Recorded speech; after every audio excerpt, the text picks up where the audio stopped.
What is up, guys? Zach Ginn here, and in today's video, I'm going to share with you exactly how to find cash buyers, not in hours, but in minutes. I'm going to show you exactly everything you need to know about pulling cash buyers and exactly how to pull as many cash buyers as possible for the best success possible in your wholesaling real estate business. Guys, so many people come up to me saying, I'm struggling with my buyers, and in this market, it's more important than ever to find cash buyers in your wholesaling real estate business.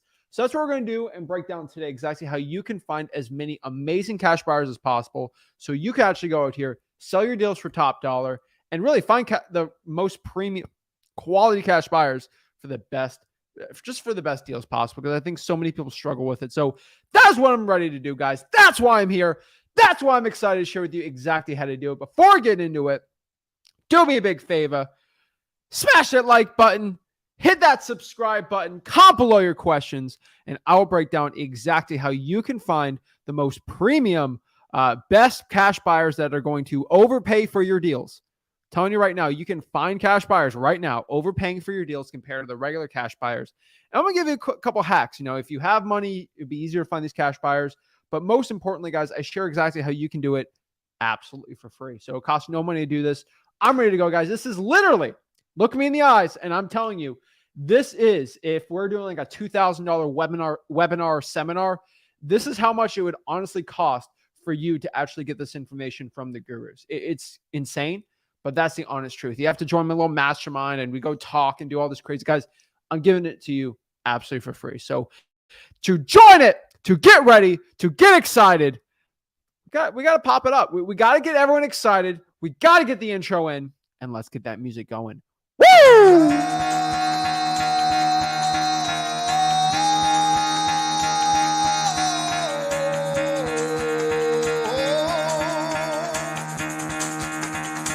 Get the fuck out of bed, bitch, go.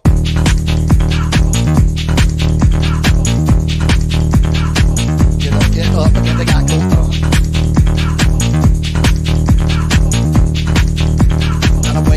Time to wake up, bitch, get up. Get up, get up.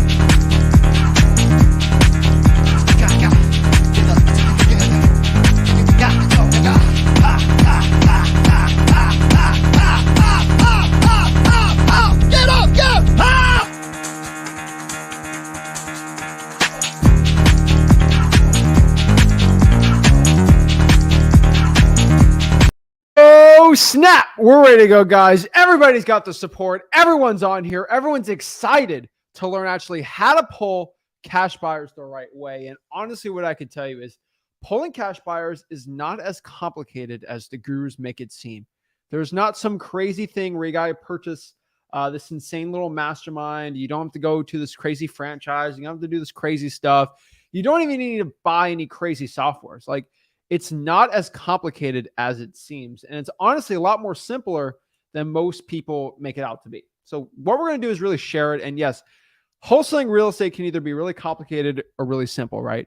And I think so many people get really stressed out because they believe that they have to go out here and, start pulling a million leads, then a million cash buyers and all this crazy stuff. And honestly, that is not what you have to do. Like, it can actually be a lot simpler than you think. So what I want to do really quick is just break down exactly how to pull cash buyers, pretty much my dispositions guide. So if you're watching this video right now and you have the question, like, how do I find cash buyers that want to pay and really honestly that are going to buy my property quick cash, we're going to break it down. Then also, we're also going to break down the right questions you need to ask so you can pull these cash buyers, actually ask the right questions. So when you mix these two things together, you have a nice qualified cash buyer ready to buy your property. Let's do a quick audio check. Audio check, 1, 2, 1, 2. And we're going to go check the audio and make sure everything's good. And then we're just going to get into it because so many people are ready to go. They're excited. They're ready to go. So it looks like we have a little error on here. So let's fix that up. Oops. Oh my gosh. What's the OneDrive doing? Hold up.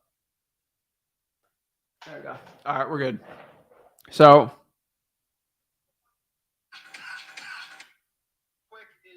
Yep. All right, let's get it going, guys. So, let's go pop it all up. So when it comes to selling your deals, dealing deals with cash buyers. Let's kind of get the board up here. So I'm a visual learner and I don't really do too much visual stuff.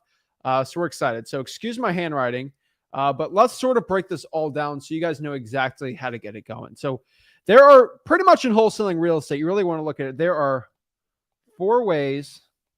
This thing is going to be thicker. All right. There we go. There are 4 ways to find cash buyers. Okay. Yes, my handwriting's terrible, but I get deals, so whatever. Okay. So there are 4 ways in wholesaling real estate to find cash buyers. There's it really comes down to 4 ways. So let's kind of break down the 4 ways. And I don't care what your guru says. I am here to simplify the wholesaling real estate business. I am not here to make it more stressful. I'm not here to make it more complicated. I'm here to actually simplify the stress of it. And one quote I can always tell you is gurus make wholesaling complicated so they can sell you the solution. I take the complicatedness out of wholesaling and just share with you exactly how to do it for free. And that's kind of the difference. So most gurus will tell you there's like 15 different cash buyers winning. If you don't do it right, you'll never get a deal and all this bad stuff.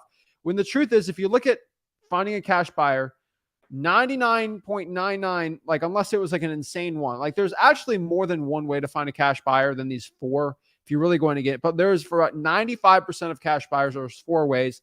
Theoretically, there's 7, and I'll share the 7, but let's do the 4 main ones because some of these branch off. I'm just letting everybody know. So remember, guys, you paid me $4,000 for the seminar, so act accordingly, okay? Number 1, this is probably the easiest one for most people. So let's, like, you're broke, right? Like, what do we do? So number 1's going to just be Facebook groups. And we're going to do like a macro perspective, and then we're going to kind of go a little more micro on this, okay? So Facebook groups is going to be number 1, all right? So there's actually 2 ways to do Facebook groups. So they're both free, but they're both a little different. You guys got to understand. So we have, we'll make this one red so we can kind of see the subsections. There is, you can post on Facebook on basically Facebook investing groups to find cash buyers. So, hey, is there any cash buyers in this, and we have deals we're trying to sell, right? And then there's number 2, there's actually what we call harvest. And that is so bad. Oh my gosh. All right. I call it harvest. And this is when I just go in, this is when I go in and find other people's posts in a group, and I just harvest the emails and I DM people that claiming to be cash buyers from about 3 or 4 months ago. So one example of this is, I'll pop it up while I'm talking, but I just go to a real estate investing group. So I can just basically go here and I'll go to Facebook and I'm just going to put in real. Let's just do the really quick one. Okay. This is a really simple one. And where am I going to find it? So for example, here, let me show you. So let's just go to a regular Facebook group here. So I'm on the Metro Detroit Real Estate Investors group. So all I'm going to do is just scroll down here and we're going to find something. Jonathan posted here 4 days ago. So let's just check this one out. Like this is the harvest section. Okay. So right here. Hello, I have 10 homes for sale in Detroit. All tenants are current. Contact me for call asking 400K. I go in the comments here, and any of these Section 8, let's see. This sounds good. What do you need for us to set up time? Are you looking to PA or use your title company? Do you mind an under assignment for a very quick closing after inspections? Interested? Do you have pics to share? So Ashley looks like she's a cash buyer. She looks like a realtor. We got other ones interested in doing a 1031 exchange. Email the queen. That probably looks like someone's trying to sell something up. I keep going here. I'm looking for feedback on the newest rental listing. No. Just can keep going through here, you know. Let's see. Looking for a duplex with 2 gravity. So this person's looking for a duplex. I can kind of keep going here. Hi, guys. Looking for a rental. No. I'll do this too. Where is it? Here we are. So I want to get a little more specific on this when I'm in the Facebook group. So all I'm basically going to do here is just go to cash buyer. All right, all I'm going to do is search cash buyer in this group, right? So Christina says here, she says, attention wholesalers, cash buyer in Michigan, looking for properties in below. Email me your deals. Seemed like she might be a cash. Well, obviously we got to ask the questions, but like this is pretty easy, right? Like, I mean, this is how we find this is the harvest section, I could say, right? And then, attention cash buyers, what percentage are you buying at, right? I'll comment here. This guy looks like he looks like, so what I do is just like message this guy like, hey, are you looking to buy any more properties for cash? I'm a wholesaler. Then you can go from there. It's really easy to harvest from there, right?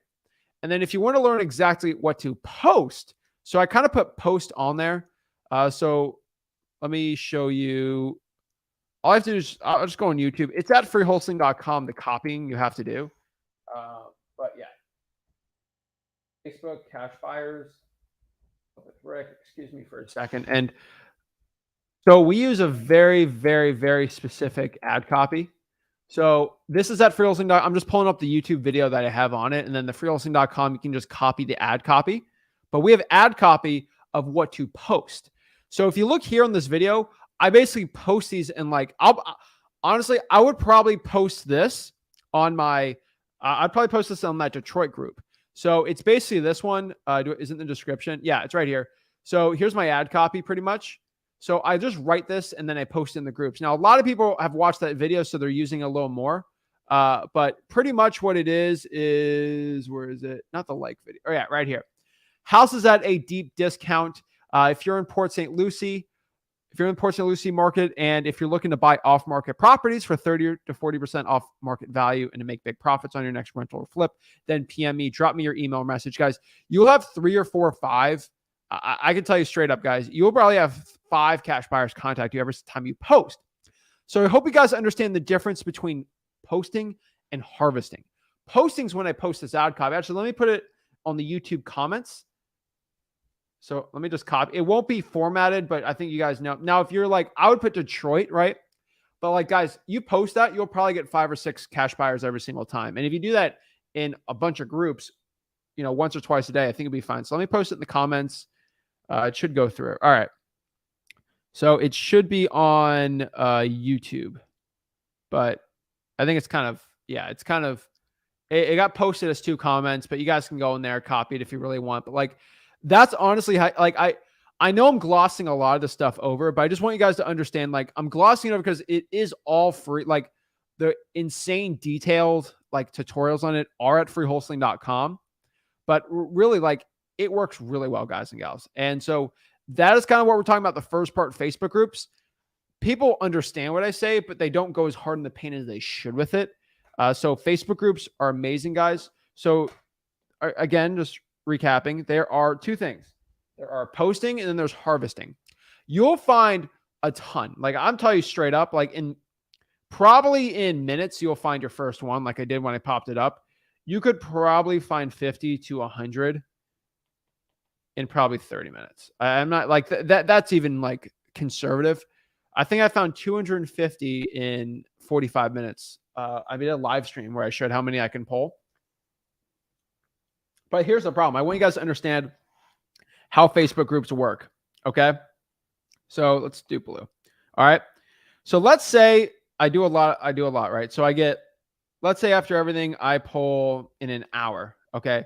I pull 200 parentheses cash buyers. Okay. They're parentheses for a reason. All right.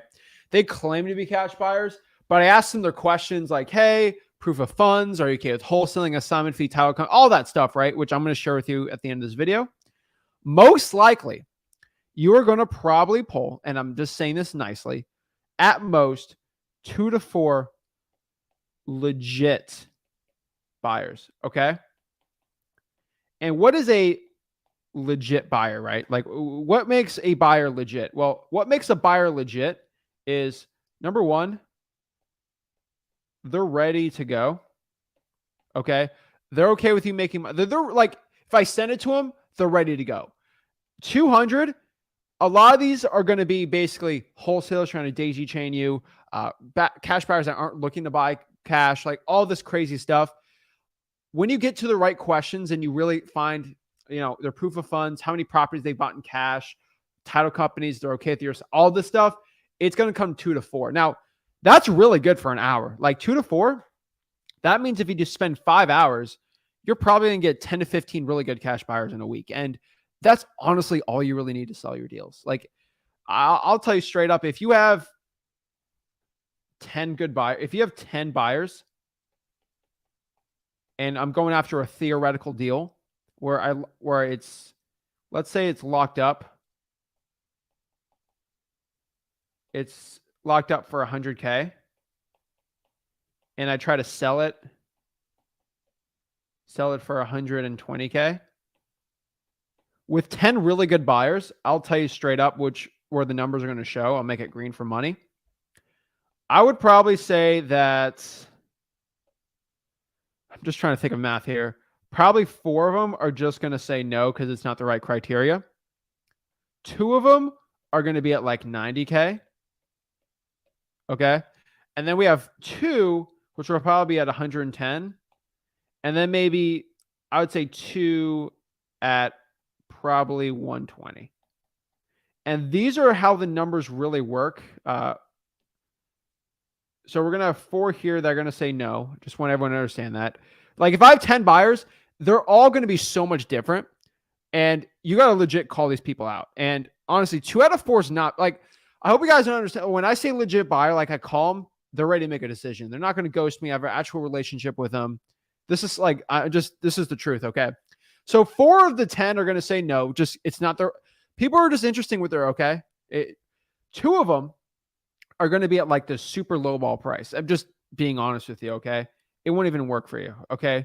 2 of them will actually be at a decent price for you to make money, but you know, they'll buy quick, but unfortunately they're probably not going to be the best price. And then you have 2 like Goldilocks people. That's like, it's the perfect deal, right? They got all these rentals and they're ready to buy. That is pretty much how they work. And remember guys, this is all recorded. So just so y'all know, I get in little rants here, but, all right, let's go back here to the Facebook group. So that was number 1.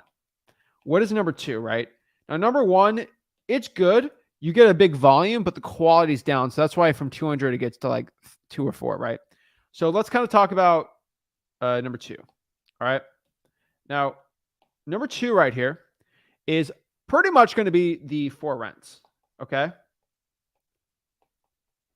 And why am I so hard in the paint when it comes to 4 rents? And I'm going to go another rant here, just really quick. So a cash buyer, okay, they have 2 reasons to buy. All right.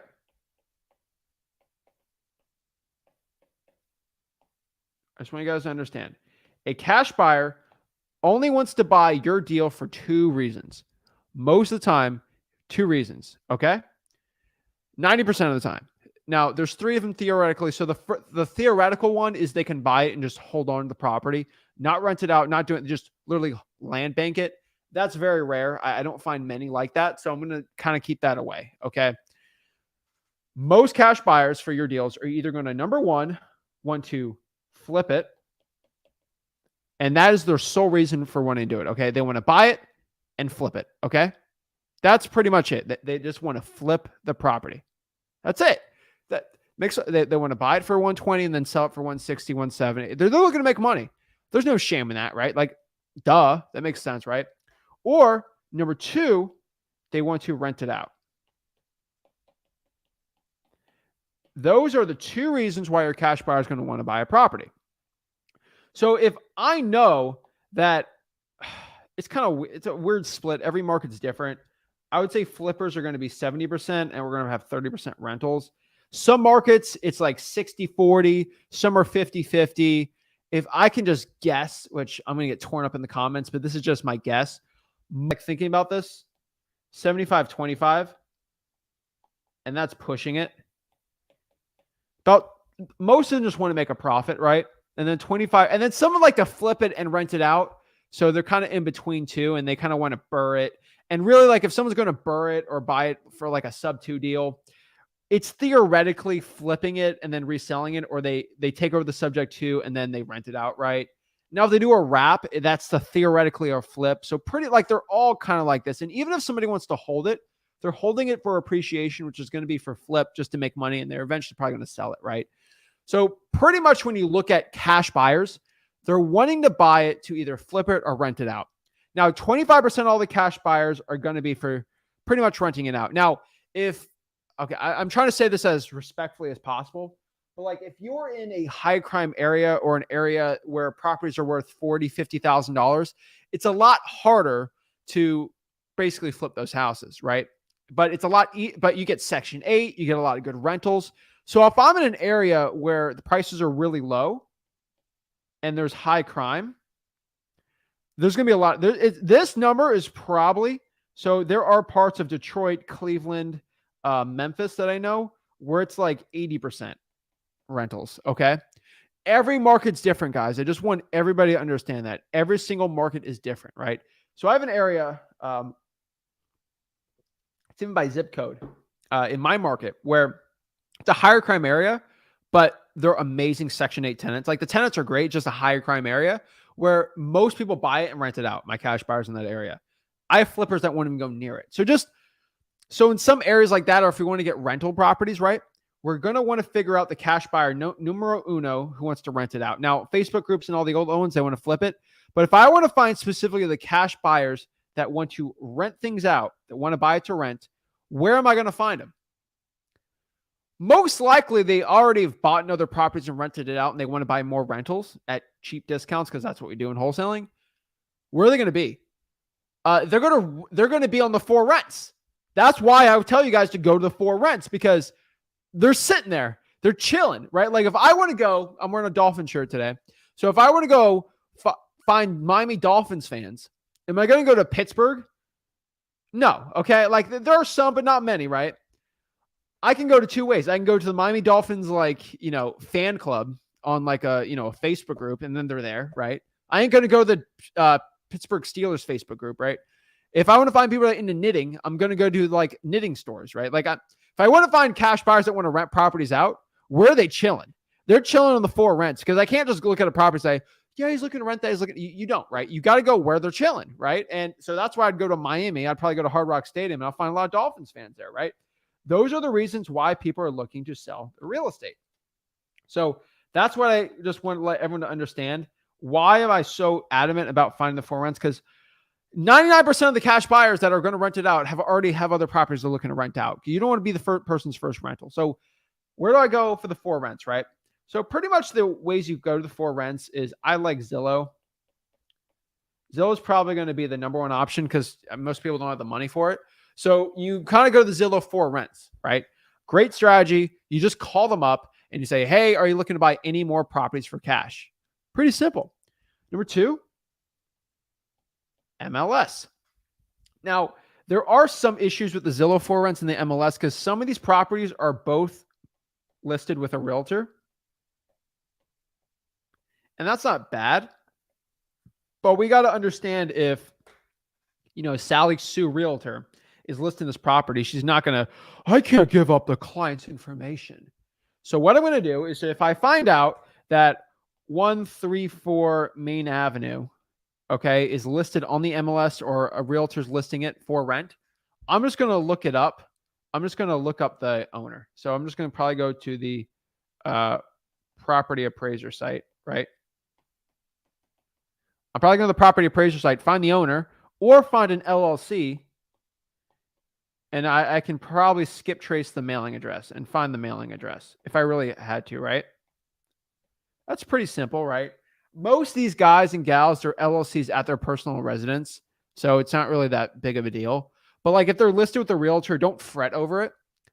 The realtor won't give you the information, but you just find the property address, you find the property appraiser site, you find the mailing address or the LLC, and you go from there. Also, here's another really cool hack I can tell you is if I find 123 Main Avenue and I find it just goes to an LLC, I'm going to look up the deed to the house. Okay. Now the deed is going to say that I'll call it, Zach House LLC. Okay. I'm going to look at the deed and it says that Zach House LLC, right? Zach House LLC is the buyer. But guess what? When I sign the deed, it's going to be Zach Ginn, and it's going to say Zach Ginn on the bottom, right? It's going to say Zach Ginn on the bottom. Now I know Zach Ginn's the cash buyer. Boom, right? Because LLCs aren't people, right? they're a collection of people, but still a president co-sign, somebody has to sign that deed. And so even if it's got a mortgage on the property, so you have to figure that out, right? And some people say go to True People Search if it's listed with a realtor. I wouldn't, because the tenant's information is most likely going to be on there. But that is how you kind of, if they're listed with a realtor. Now, my favorite is when it's the actual landlord. I love it when it's actually the landlord that lists it themselves, so they don't deal with a realtor. They're kind of, self-starters more or less. So if it is landlord listed, that means their phone number is already there. They're, like, it says property owner and their phone number is right there, 111-110034, right? Their phone number is already, I just call them up instantly and then boom, right? Usually says property owner on Zillow. That's the best way. So what website do I find MLS listed properties? I think Coldwell Banker is actually the best one for rents, for MLS rents. I have personally found they are the best one. I don't know why, but from all the free websites, honestly, I could tell you is Coldwell Banker, the 4 rents for the area are probably the best MLS listed rentals out there. But I prefer landlord listeds. So for rent by owner, FRBO, those are actually really good. So that's what I really like. And yeah, there's plenty of cash buyers from them. You just call them up. They're all at freewholesaling.com where I share. But really, guys, I absolutely love the 4 rents. So really, you could pretty much find most cash buyers you need from Facebook groups or 4 rents. But I mean, just use the post-harvest strategy, right? You have those strategies. So what's number 3 here? Number 3 is just going to be probably the most common one, right? So what is a cash buyer?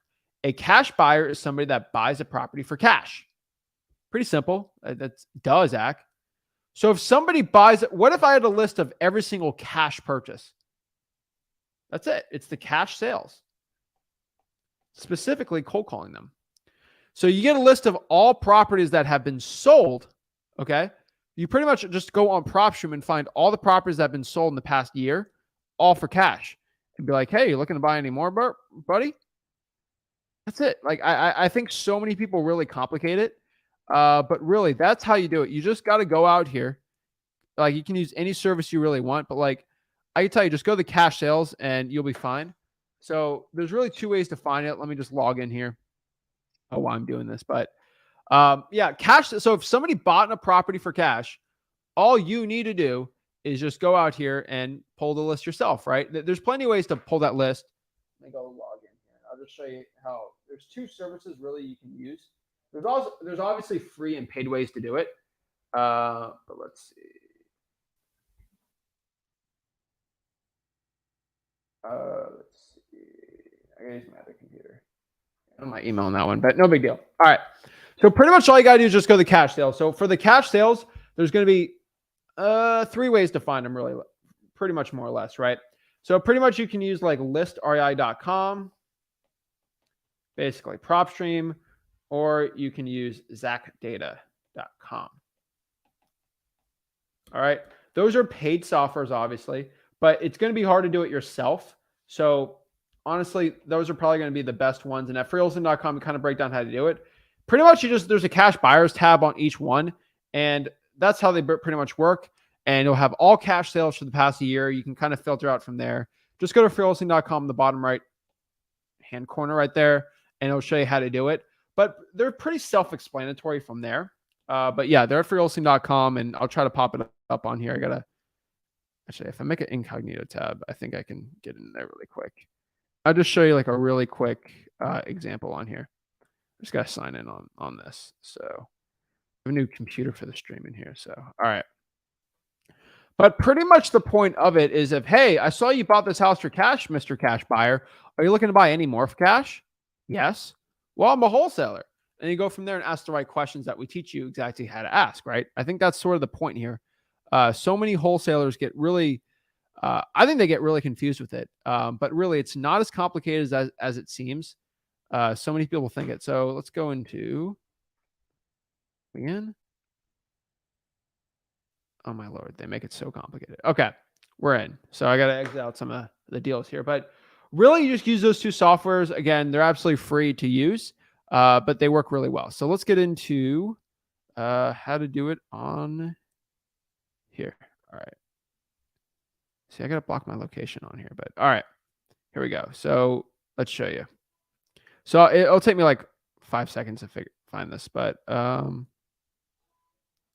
see, where's this one? Here we go. So all you got to do is go into PropStream here, and this is basically listrei.com. So all you got to do is once you're in there, somebody give me a market. Just do Las Vegas really quick. Pretty much all I got to do, I'll just go in here to Las Vegas. I can filter. I can go through all these things, but all I just do a quick list. All you got to do is go to cash buyers.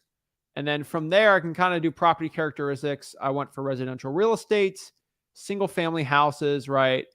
I can add multifamily. Let's just do single family for now. I don't really care about MLS.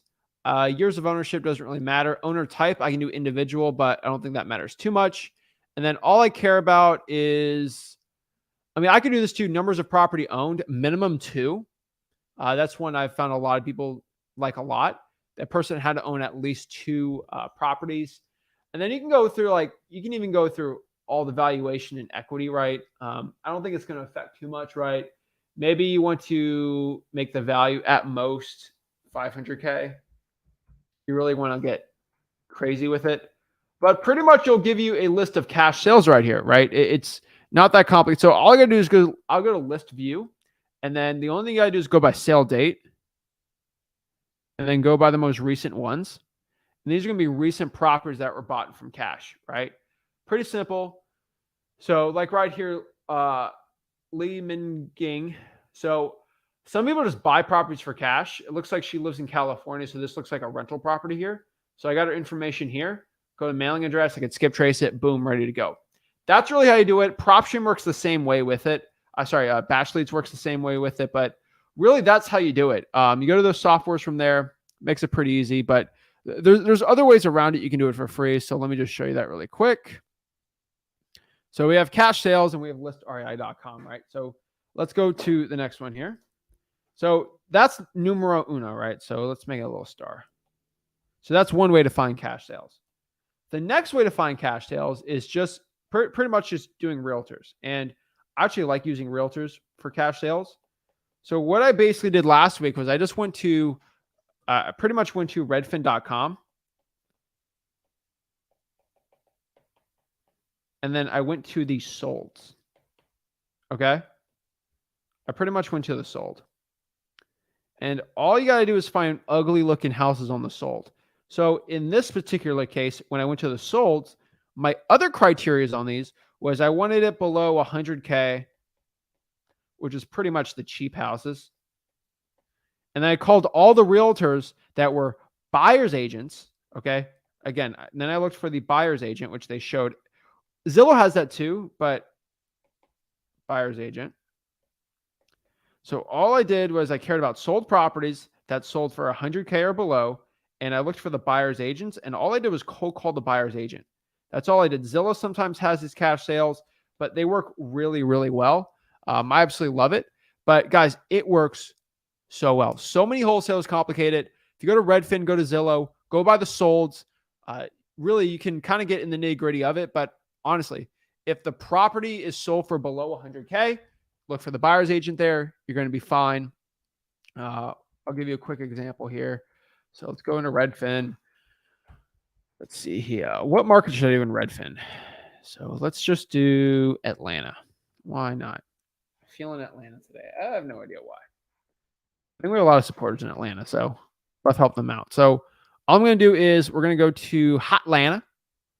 All right. So all we're going to go here. Where is it? Here we go. So I'm in Atlanta right here.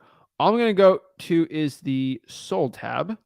Sold in the past month. That's all I really care about, right? And then I'm going to click done.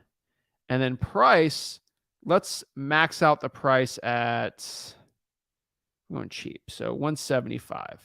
Okay. And that's pushing it too. Let's try to get some cheaper ones. 150. Let's see here. Some cheap real estate, but not bad. Home type doesn't really matter. I can really filter down even more. Like I do like how they do that. But honestly, like I do fixer upper, all this stuff. But pretty much that's what you can do for the sold. And so if I go like right here, let's see here. So where is it? Here we go. So I clicked on that property right there. And pretty much what I did when I clicked on that property was it popped up this address. So this address was 1202 Key Road, Southeast in Atlanta. I mean, guys, this looks like a good investment home, right? That's all we can really guess on, right? Like we can't get exactly perfect with it, but we can sort of guesstimate to a point. But yeah, this is absolutely free to do. So what I basically did was I just got out of here. So I looked the house sold 2 weeks ago. So this is what the description was. So this is something I'd probably call on, right? So fully cleared and ready for renovations. Great residential opportunity in the busy city of Atlanta. Properties located near numerous amenities. So it needs a renovations, right? Listed by Nikki. Bought with Simone Cyan of Keller Realty's Atlanta North. So all I'm going to do is click this, click search, and then I'm going to find some Simone Cyan. So let's go here. I just searched her up on realtor.com. Shout out to her. And what I found here was Simone's information. So let's go to Simone right here. So Simone was the buyer's agent with this property. So what we're going to do really quick is we're going to call Simone and we're going to see if Simone has any cash buyers for somebody in Atlanta. All right. Let me know in the comments if you want to be the person in Atlanta. We'll go call Simone real quick and just test it out, right? 3752. All right.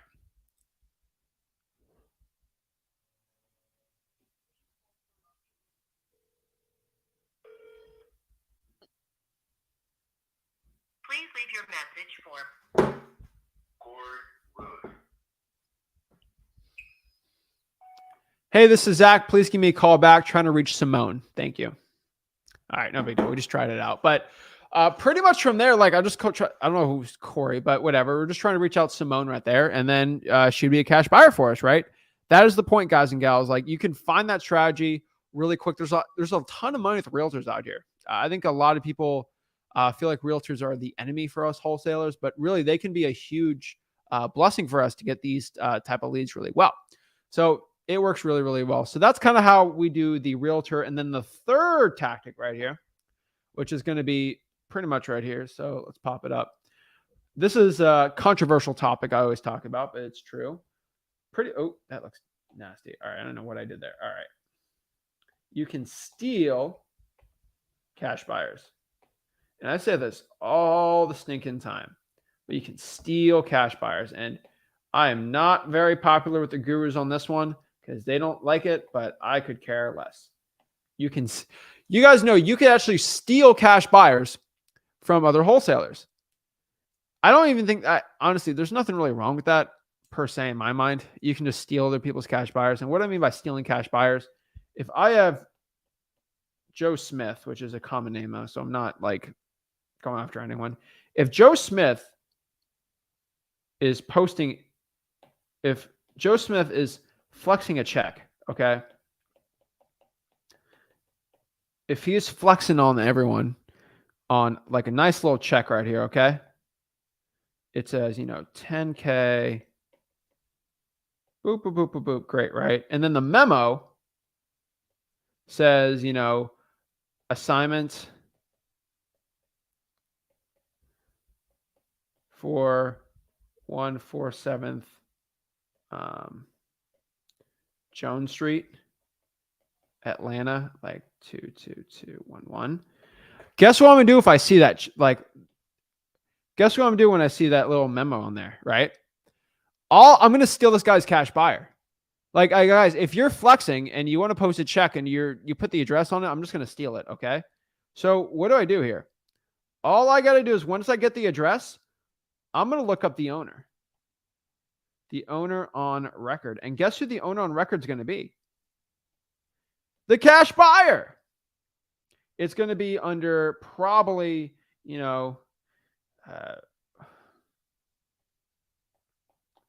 North ATL Rentals Inc. And then I have the address and I get someone's phone number. Guess what? I know North Atlanta Rentals was the person that got the assignment on this check. Boom. It is insane. But you can steal people's cash buyers all day like that. There are people every day stunting. They're flexing. They're stunting. And really, you can just, I love it when people flex because, I mean, obviously I like when people post their wins on stuff, but usually they don't post the address on it. Some people on like the guru groups love doing this. And I'm like, just steal the cash buyer. This is how you steal anyone's cash buyer. And I would like to say, I've done this millions of times. I had one guy just flexing on, I did this deal here. I'm like, okay, well, let me use the cash buyer. I think every time I go to a new market, I look for like 4 of these and it works so well. And I get in trouble for that, but you can definitely steal cash buyers. So just really quick again, guys. So how do you deal with the cash sales correctly, right? You go either to listarea.com, zacday.com, actually pull it, skip trace, call it. You can go to realtor.com. Actually, no, you go from realtors, you go to realtor.com, redfin.com, realtor.com. Just get the solds, the cheap real estate in your market, right? So if I'm like California, maybe it's like 250 is the cheap real estate, right? Go to the buyer's agents and pretty much you can kind of cold call them from there. Next up, you just steal cash buyers. That is how you do it. Now, screenshot this really quick. Remember at the YouTube channel, you can replay this and go from there. But that's pretty much how you do it. So not trying to complicate this for y'all. But yeah, that's how you do it. I should probably make this eraser bigger, but whatever.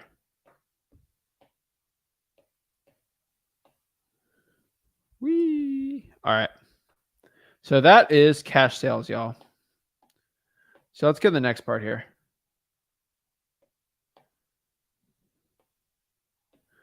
All right. So that is 3. So what's number 4, right? Number 4 is going to be, and I'm telling you, this is one that I've been speaking about forever. It's not like the most amazing one in the world, but it's just auctions. Go to your local property auctions. And there's 3 ways you can kind of go off the auctions. Now, remember, cash sales are even going to be under here. So it's pretty simple. So what are the auctions going to be? You can go to like in-person auctions. Those are my favorite. Because if there's 40 people bidding, there's 40 bids, there's only going to be basically 1 winner. So that means there's going to be 39 sad buyers. Which means we get an offer. We can offer our property to these 39 sad buyers that have all this cash and they just couldn't buy a property. If you go to the in-person auctions for taxes and stuff, works really, really well too, right? But they're all super sad that they couldn't buy the property and they have all this money and they just want to buy things for cash. Well, let's turn that frown upside down, guys, right? We're going to turn that frown upside down, offer them some cash, right? Now, there's kind of like there's online auctions. Oh my Lord. All right. There's online auctions too. And you can just kind of find the sold ones that won, pretty much the winners. And that's not bad, you know, and then you just find them out and then call them up, see if they want to be a cash buyer. That's not the end of the world, right? But those pretty much the 2 types of auctions you can find. So that is how you do it on there. And then really, that's pretty much the 4 ones. There are some bonus ones I give to you that aren't as common, but we have used. So I'll tell you. Number 5, this is a big one. So I'll give you a quick bonus, right? Title companies.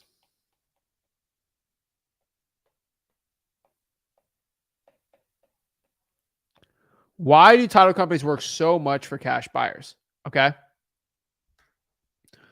Title companies work really well is because title companies facilitate, if you have a good wholesaling title company, and I'll put that little parentheses.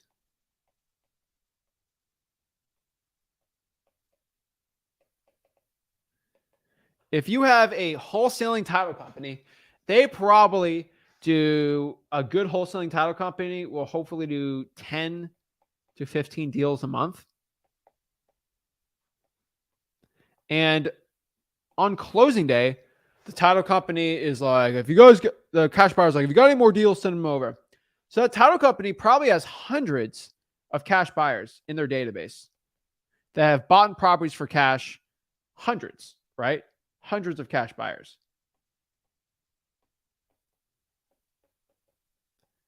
That means, why don't we just ask? That is, I think that's the most important part. Ask the title company for cash buyers. What cash buyers? Do you have a list of your cash buyers that I can contact? Why do you want to ask them? Number one, if they use a cash buyer, if the title company reaches out, that means that's more deals that can be sold with their title company so they can make more money. And that is the point. And so that is number 5. That's a quick bonus, but wholesaling title companies actually do work. So you can use that for it. All you got to do is just ask. And I promise you, the worst thing they say is no, but it's definitely a really good way to find buyers. I don't think a lot of wholesalers really talk about that way too much, but that's really how you do it. So that's pretty much how you find them. And so the last question here, is the last question, probably the most important question for you guys is, what are the right questions to ask, right? So questions to ask buyers. Because there's pretty much 7 to 8 questions you have to ask your cash buyers when you get them and they say they're a cash buyer, and you got to make sure it's actually legit and going to work, right? So let's break this down. So questions to ask cash buyers. I'm going to scroll it down, screenshot. We'll do a kind of macro perspective on this, but these are the questions you have to ask your cash buyers. Number 1 is probably the easiest one, but a proof of funds. Pretty simple, right? I want a proof that you have money in your bank account. Pretty simple. I think that's pretty self-explanatory, but just get a proof of funds from your cash buyer. I promise you, the legit cash buyers don't really care. You just want to make sure you're dealing with somebody that doesn't have the money in their bank account, and make sure when it comes to a proof of funds, they actually have their name on the account. Too many times I found fake cash buyers using their guru's name on it. So they'll have like, Guru Smith funding gives a 400,000 line of credit. Guys, no. Okay. What I want you guys to understand is I don't want a hard money lender. All right. So let's do this. Hard money buyer or a cash buyer. Okay. What did the title of this video say? Did it say how to find hard money buyers or cash buyers? Right. I'll tell you this straight up. A hard money buyer is going to ruin your deal. Most of them, some do well, but most of them are. So we are not going. Oh my gosh. I can't even write a straight line. You guys get the, I don't want a line of credit. I don't want any of this stuff. Okay. I want a cash buyer. That is what I want. I want a cash buyer. I do not want a hard money buyer. I want you guys to understand this. This is very, very important. I want a cash buyer, not a hard money buyer. Once you understand that, you won't come up to me and say, Zach, my deal, it got screwed over. Oh my gosh, the lender. This is so funny. I get this all the time. And I'm doing some one-on-ones today, so it's going to be hilarious. I don't think anyone on here is going to tell me, but like, Zach, the last day of the closing and the funding didn't clear. Why didn't the funding clear? Because the house has no roof. It has plumbing issues. Of course, the lender, the hard money lender, ain't going to lend you money on this. But guess what? A cash buyer is buying it for cash, so it doesn't stinking matter. Weird. Like, I have so many gurus given their hard money lenders, and then like they're acting like they're cash guys. We are dealing with cash buyers.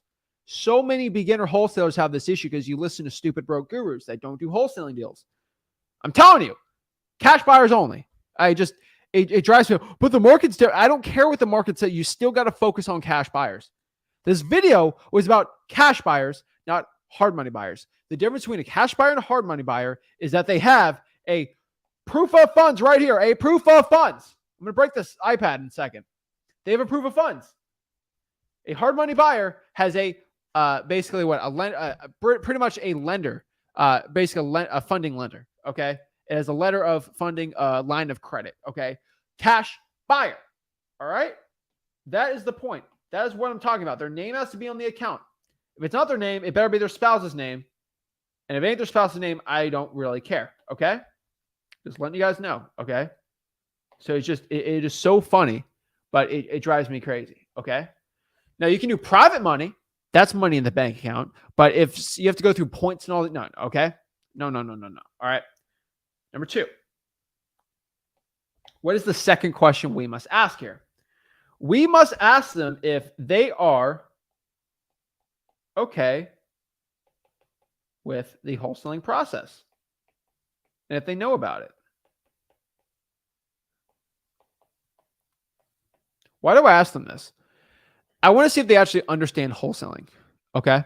I really want to understand if they understand what wholesaling is, because if they don't know, and they might want to actually not even do a deal with us if they don't understand it, right? Because if they know how wholesaling works and they know that we're going to make money, I think it's fine. If they understand that they have to deal with my title company, if they understand they have to deal with my type of walkthroughs, how the walkthroughs work, it's not an open house. You get the property for cheaper. You deal how the assignments work. You have to sign assignment.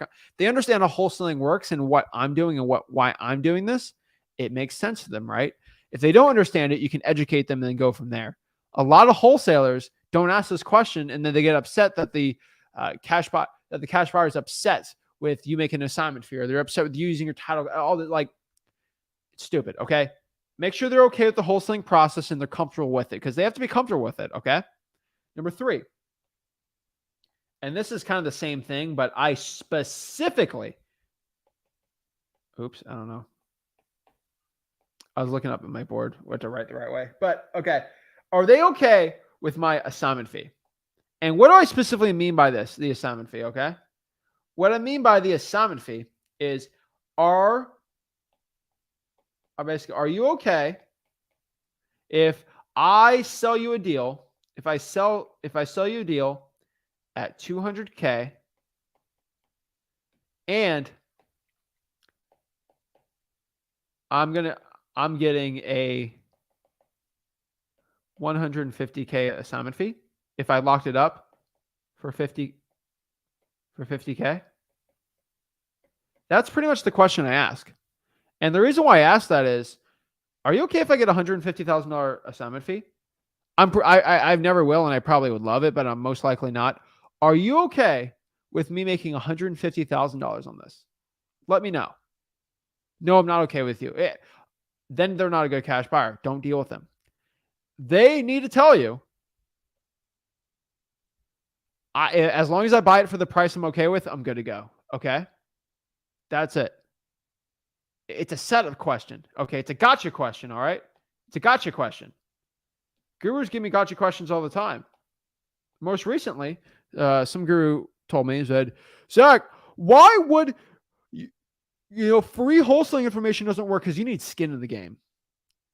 So why don't you put skin in the game? It's a setup question. I said, well, the skin in the game is people's time and people spending their own marketing dollars, right?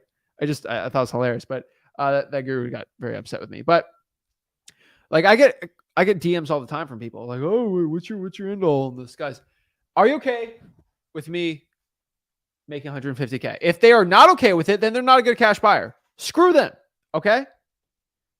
Legit cash buyers, they have to be okay to make 150K, because guess what happens? If I ask them if they're okay with 150K and I end up making 40K, they're like, oh, I don't care. That's not 50K, right? It's just so funny, right? Because I think so many gurus never teach that. But like, if you ask that question and they're like, dang, he's makes 70K, but I did say I'm okay with that, so whatever, right?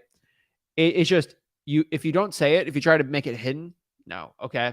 And honestly, guys, between you and me, if you're making over 50K, you're probably going to double close it, so it doesn't matter. But you still want them to be comfortable with it, because I see a lot of issues with cash buyers where, let me rant really quick. Here's a big issue with cash buyers. So if you're only using 2 buyers and they know you only have 2, deal number 1, you'll probably make 30K. All right. Deal 2 probably make 25K. And this cash buyer is like, dang, I could. This is how a lot of cash buyers get greedy. That's why you need a good amount of them. They're like, dang, you know what? This kid, I could probably get it for lower. So deal 3, they're going to say, I can buy it, but it's going to be 10K lower than whatever they even offer. So you only make 15. And they say, you know what? This kid's his only buyer.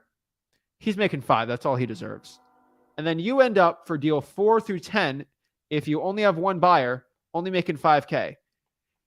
Deal that fifth deal could be a 30K, but only 5K because you only have one buyer. And that is a huge issue. And that's why I give you all these strategies. You don't want a cash buyer to be obsessed with your assignment fee and they just start lowballing you because they think you have insane fees for. So double closing when you have a big fee is going to be really important, but having multiple buyers. See, if the cash buyer knows you, there's like 30 other buyers, they don't care about your assignment fee. They only care about the assignment fee if they know you're the only buyer, right? So number 4, again, I kind of touched this, but I specifically asked this. Are you okay? So are you good using my title company?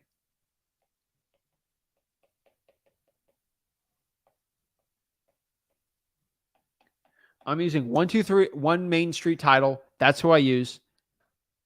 Are you okay with that? Remember, you're paying title for this.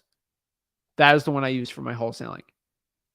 No ifs, ands, or buts. That's the one you're using, right? So make sure they're okay with it. But it's pretty self-explanatory from there. Number 5, again, this is really simple, but let them know that there is an earnest money deposit and that it is whatever one you want. I probably do $2,500 earnest money deposit. Maybe you can get away with $3,000 if you really want, but I would not do anything lower than $2,500 and let them know that that deposit is non-refundable. Okay? That is a non-refundable deposit. Just so they understand.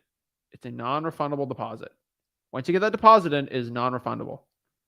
As long as they understand that, you're good to go. Okay? You're not here to play games. It's a non-refundable deposit. I think so many people get really stressed out over that. But I like it. So make sure they're okay with the EMD. Works really well. Next here on the board, number 6. These are all questions you have to ask. These aren't suggestions. These are musts. Okay? This is kind of a question for them. This is kind of not us telling them what to do, but this is number 1. Well, number 6, right? We want to get their buy box. And what's a buy box, right? So a buy box, we're just going to be asking specific questions of where they're looking to buy properties. So number 1, kind of like, bed, bath, and square footage, right? Oh, I only want to buy 3 2s under 1,400 square feet, right? You might get something like that, right? No big deal, right? Number 2 on the buy box, zip codes / areas that they buy. And number 3, anything else, right? Anything else that needs to be criteria where I know if it is not this, I don't send it, or it is, I send it. And most of them don't really care, but those are the 3 questions you have to ask for the buy box because you don't want to send somebody a deal that's not right for them, right? Because then they're going to upset with you. And pretty much from there, if you send them a deal, it's like, well, this is in your buy box. So it's either the price, right? Because it's not the property. And that's pretty much it, right? A lot of people have different buy boxes and stuff like that. But a lot of the flippers, like, as long as they make money and flip it, I'm good to go, right? Now, number 7 here is pretty much just going to be, this is really like, you can ask even more questions, but like, we're just going to keep the 7. But I only ask, this is not a guaranteed one where they have to say yes, but this is something that always helps me out. How many houses have you bought in the past year? Have you bought in the past year? And then you get the question. So if somebody says, oh, I bought 10 houses. Okay. And then you might say, can I get the addresses or can I look them up on the LLC just so I can see what your criteria is? And then you'll see the LLC. Then you'll see those 10 ones. Specifically, if they say about 10, you're going to ask, How many from wholesalers?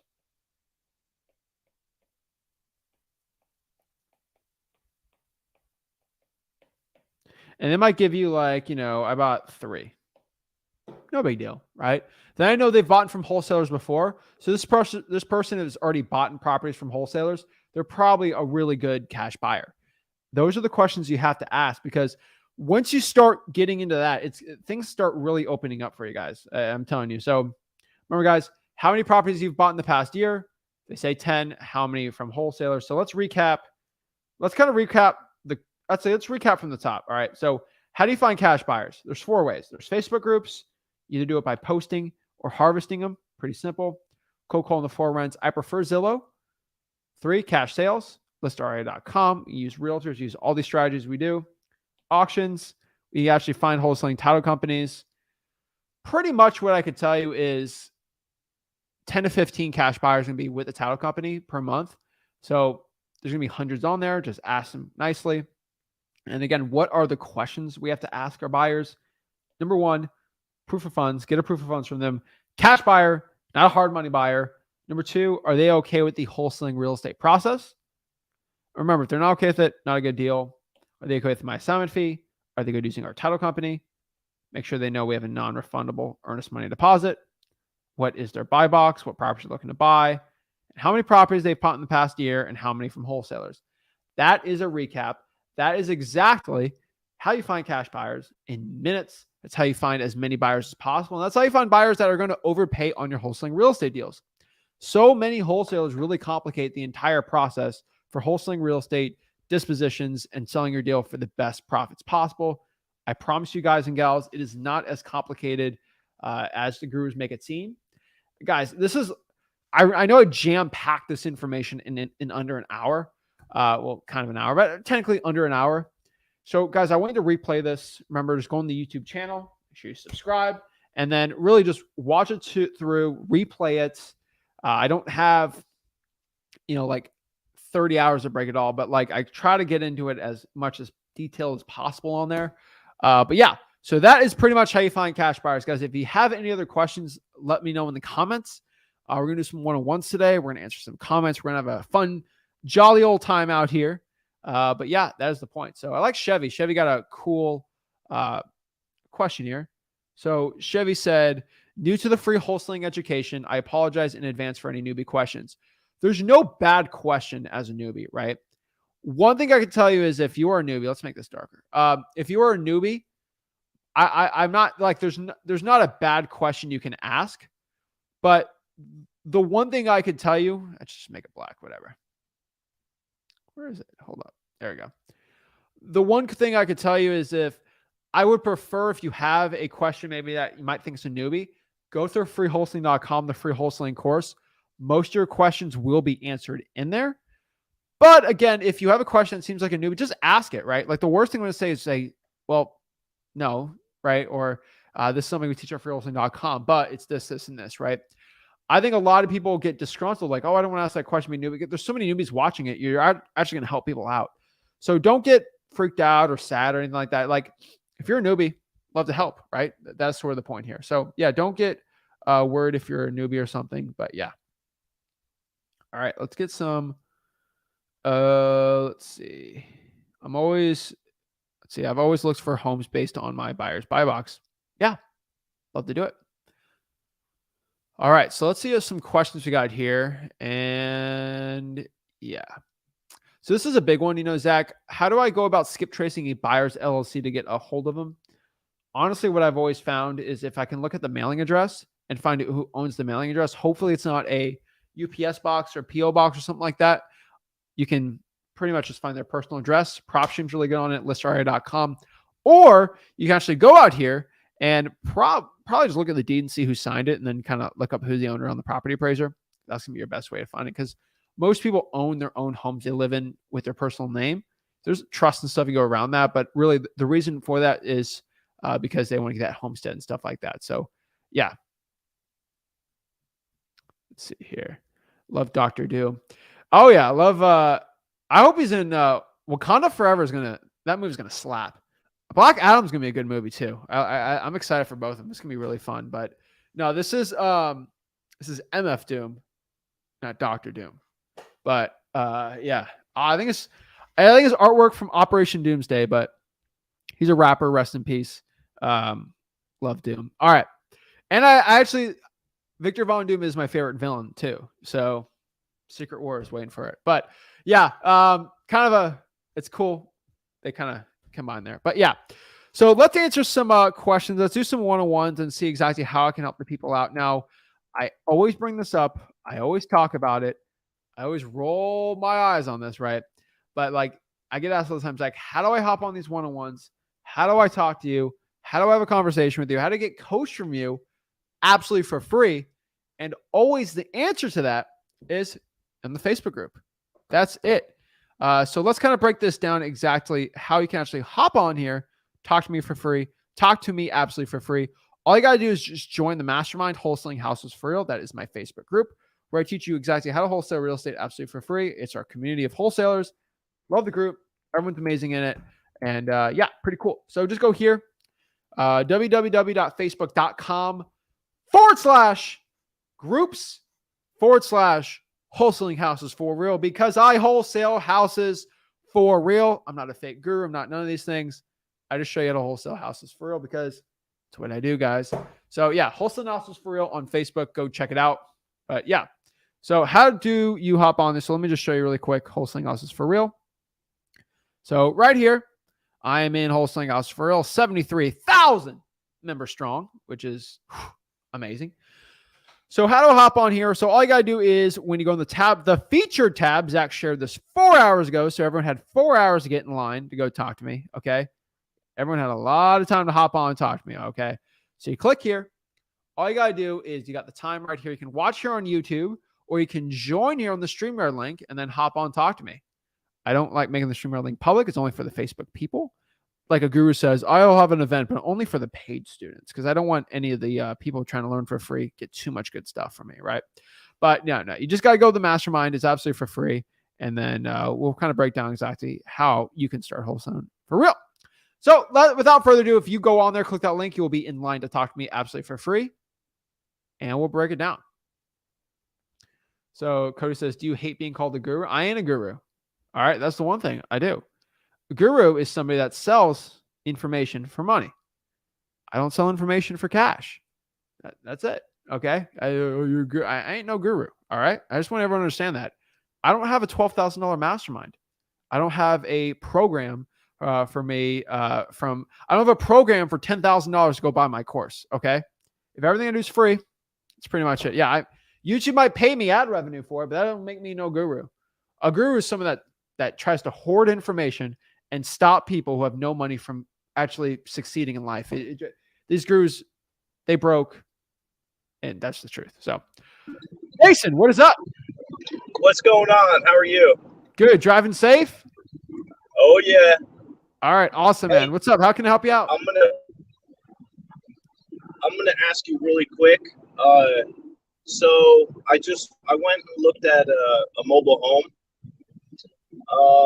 And on like the county website, it lists the property, but it doesn't list a mobile home like on there as well. It just lists the property and that's it.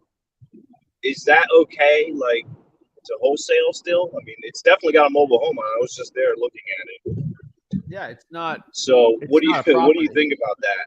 Mobile home is not property. Well, I mean, it is property, but it's not a house. So usually it is on there. It's usually on there, but maybe some mobile homes are treated as vehicles. So your property appraiser is not going to. You could have a Lamborghini in your garage. They're not going to add that to the property appraised value, right? They're not going to put them on the property, even though there's a $300,000 asset on top of the property. They don't care because it's technically a vehicle. Because I don't have good service. What? Yeah, I'm going to let you go. I don't have good service. All right. Well, listen to the YouTube, and I'll talk about it. Just hop back off there. But it's theoretically a vehicle. Okay. All right. No big deal. It's bad service. But pretty much a lot of these mobile homes are pretty much under law vehicles, which means if it's a vehicle, the property appraiser is usually not even have it on there. It's just going to have the actual land value itself. So that's as long as they own the land, it doesn't really matter for it. So, all right, next here we got Shayla. What is up? Hello, Zach. How are you? I'm blessed. How are you? Doing great. Thanks so much for all of the amazing content you put out. I have like a bunch of friends that are always trying to get this started, and I'm like, don't talk to me. Talk to Zach. He's got it already written out. Freewholesaling.com, dude. Appreciate it. Cool. I wanted to ask you about how you feel is the best way to get started with, getting in touch with the hedge funds, because that's where I personally come from. So I've been working with them for a few years, but I always have, my friends, folks trying to, even guys doing over 100 deals a year are like, I can't find a way to get into the hedge fund. So what have you seen work? Call them. That's the easiest way. Mm-hmm. There's no ifs, ands, or buts around it. You just got to find them. So if you come from the hedge fund world, I mean, all right. So what market are we talking here? Well, so what I personally do is usually in the Southeast and the Midwest, because that's where they are usually. You know what I mean? Yeah, but what market specifically? Or is there all over you're doing? Yeah, I would say probably in like 30 markets. Okay. So that makes it a little harder. So like if I'm talking, let's say Palm Beach County, there's Okay. 4 or 5 big hedge funds that pretty much only buy in Palm Beach County. Yeah. Now there's other hedge fund areas. Orlando, there's going to be different hedge funds there.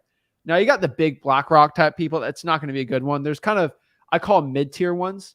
Yeah. Hedge funds are getting harder right now, but hence I didn't really even talk about it today. But one thing I always done is like, I'll go into PropStream or ZachData.com. I'll go to cash sales, minimum properties owned, 500, and then just start calling off that list. Yeah. That's pretty much what I'll do. So if I find, the Johnston Fund, I'll look up the mail address, boop, boop, boop. There's always, if you own 500 houses, you have a website, there's always a call here option, and then I just call them up. Yeah, I think that that's actually a really good point, because I would agree. I was saying that like at least half of the buyers that I work with paused during this year. And yeah, maybe like half of them came back on. So it's still a dip, but better than it was in like June. But to me, I think like the best way to get, especially if you're brand new, the mid-tier investors are huge. So I would say anyone that owns between, like you said, 500 and like 5,000 homes, those guys are still buying. Yeah. So you just, there's usually a website, and there's usually an acquisitions manager there, and then you just call them up and go from there. Cool. Thanks so much, Zach. Appreciate it. Any other questions? That's all I got for you. All right. Have a great one. See ya. Oh. Yeah, guys, it's weird because yes, honestly, what I could tell you is cash buyers are everywhere. I'm not the biggest hedge fund person right now. I just think you can make more money doing individual. Now, if we're talking about some bigger markets, you're kind of more national. Yes, hedge funds should be on there. But honestly, what you guys have to understand about wholesaling real estate is it's still a people's business. Even with a big fat hedge fund, you're dealing with a person. You're dealing with an acquisitions manager who has a boss and all this stuff, but it's still a people person. A hedge fund acquisitions manager would rather deal with somebody who's nice to them, that is easy to work with, versus one that has better deals that's difficult to work with, because they're employees at the end. There's nothing wrong with being an employee, okay? There's nothing wrong with it. But if you're an employee, you'd rather deal with just, it's insane. But yeah. All right, next here we got Joycey. Sorry, no questions. I'm good. All right, let me know if you have anything else. Guys, if you got questions, hop on. If you don't, no big deal. Joel. Hey, what's up? I'm blessed, man. What's up? Dude, I love the shirt, man. I love the shirt. Appreciate it, man. I got to figure out about Sunday, dude. The Dolphins got a Sunday night game, and I got my live stream, so I got to figure this stuff out. I'm stressed. I feel like every time I watch them, someone gets injured, so I don't watch it. I just watch the highlights. Man, it's been rough. What's up, man? How can I help you out? 2 questions. One, since we were talking about the buyers, I have a house that I talked to the owner a little bit. That's where the 2 questions that I have. One is, how do you feel about calling on the weekends? because like I'm literally just walking in the house right now. I don't. A lot of people don't want to pick up the phone at 6:30 at night, unless So it's like West Coast. I have two rules for the weekend. Okay. Number one, don't call past 7 Yeah, or before 7. Okay. I prefer to call it like 10 a.m. because some people are night owls and they wake up at 10, but yeah, usually I think 8. So don't call before 7. I think calling at 7 is not a big deal. And then also don't call on Sundays. Don't call before noon because there's church people, and some yeah, people get really offended if you call during church time. You call it like noon or 1 o'clock, it's fine because usually most people like that in the South. They go to church and they watch their football game at 1, so it's like perfect little yeah. thing. But like, don't do Sunday mornings. They got to think about their Sunday mornings.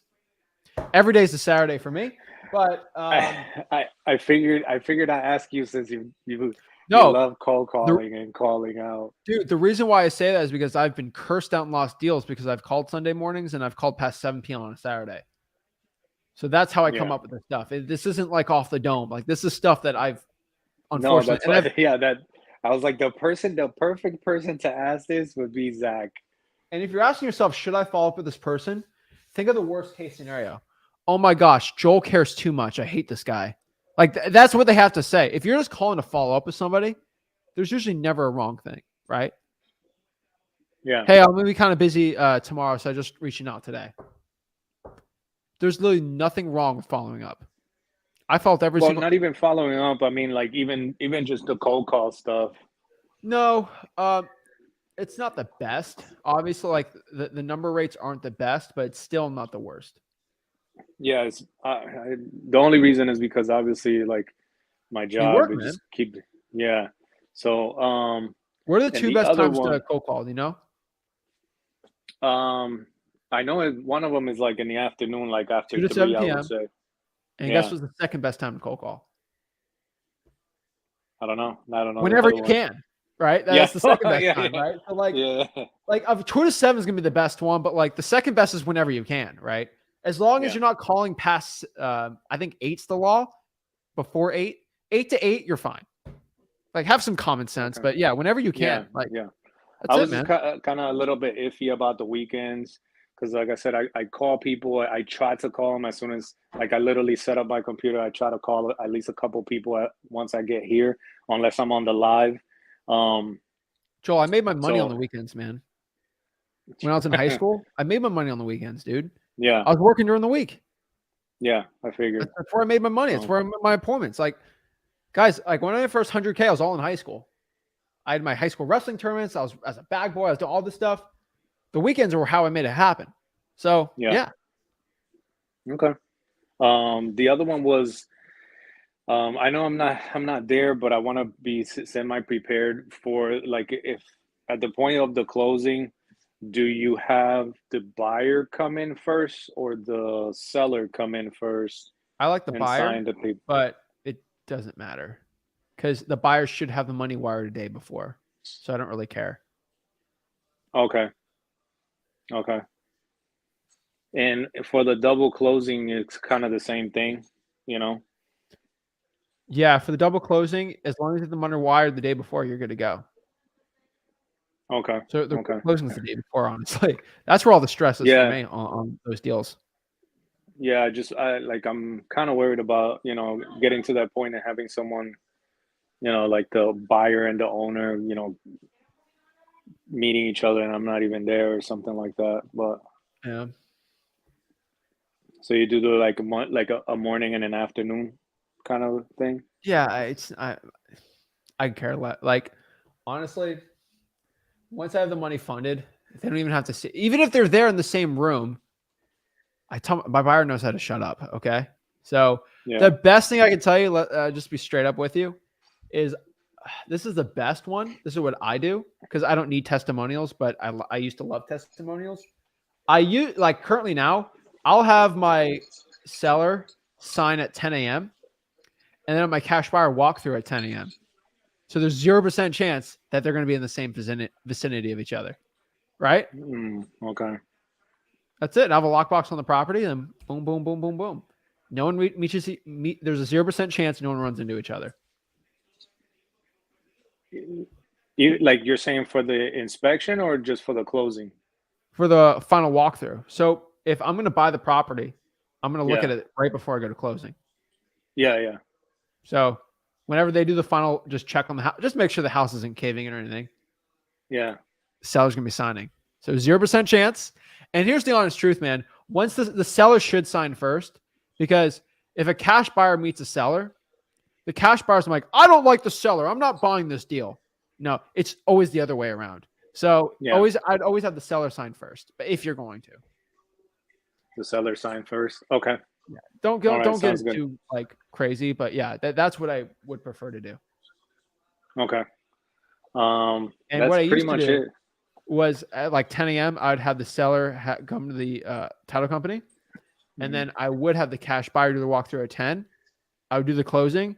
I would hold up the seller on purpose an extra 15, 20 minutes to do a testimonial video and just talk to him and be annoying just to buy time. And then the cash buyer's done.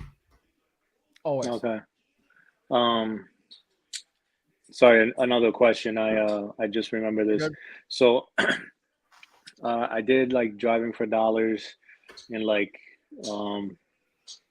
Kissimmee area and stuff, and I found a bunch of houses. I had like, I swear, in like an hour and a half, I had like 150 between land and like vacant houses. But I skip traced them, and a lot of them came back with like, you know, estates and what's the other one? Landlines? No, it's like basically like the owners were either like estates or wills or whatever, you know. So I got nothing back. I know the last Phone time I numbers on talked to the you. mail address should pop up. Okay, so just use the mail address.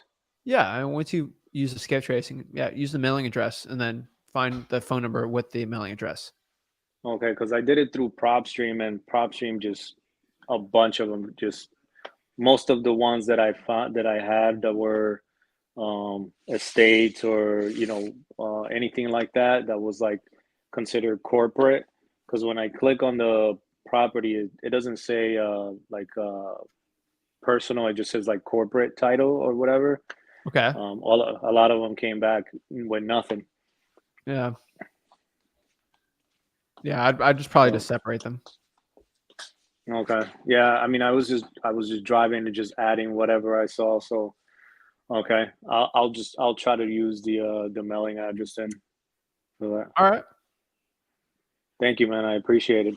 You're Of course, always on let me know if point, you need man. help with anything else. No, thank you, man. All right. Have a good one. All right, you too. All right. We got KJ. What's up, Zach? What's up, bro? How can I help you out? So I'm working on a property. I got offered to the seller on Friday, and they accepted it. And then on Monday, I found out they put it on the market. So I wanted to know, how would I wholesale this? Wait, the seller put on the market or the buyer? No, so I was talking to the seller on Friday. We went to see the property, me and my partner. We got it. She accepted our offer for 130, and then on Monday we looked because we couldn't really find comps, and then we checked, and it says it's on market for 140. Well, how much do you lock it up for? She marked it up for 10,000. I locked it up for 130. 130. Okay. Did she And sign a the- listing agreement? Yeah, so she wants me When? to go to her realtor, and they accepted 130 through the realtor. But our issue now is the ARV is 250. But how will we market to the buyer if they see that they can buy it for 140? You know what I mean? All right, hold up. So when did they sign the listing agreement? So she didn't sign it yet. She's signing it today, actually. But she wanted to go through her realtor. So she signed a listing agreement with her knowing that the property is already under contract. Yeah, basically, yep. Is it listed as contingent? No, it says for sale. So you're gonna have to call this realtor and tell them to take it off because they're pretty much breaking what they're supposed to do. That's an idiot realtor though. But contact the realtor and let them know this property is under contract since Friday. And I know you signed up. Did you sign a contract willingly? You know there's already a contract on the property. And let them know that you're not paying the realtor at all because it was before the listing agreement. Did the seller specifically say you have to pay my realtor when you locked up for 130? So she said when we offered her 130, she said, I'll take it. You have to go through my realtor. Okay. Then probably you're in the wrong here then because you should have asked more questions. What do you mean through the realtor? Like, do I pay them 3%? How does this all work? Okay. Did you talk to the realtor when they say go through my realtor? I just talked to the realtor today. What do they say? The realtor is basically saying, do I have a buyer's agent? That's all she was saying. She wanted me. Did you tell them you're wholesaling it? Yeah. That's your problem, dude. You present it, you have your doing it with your partner, you'll be fine.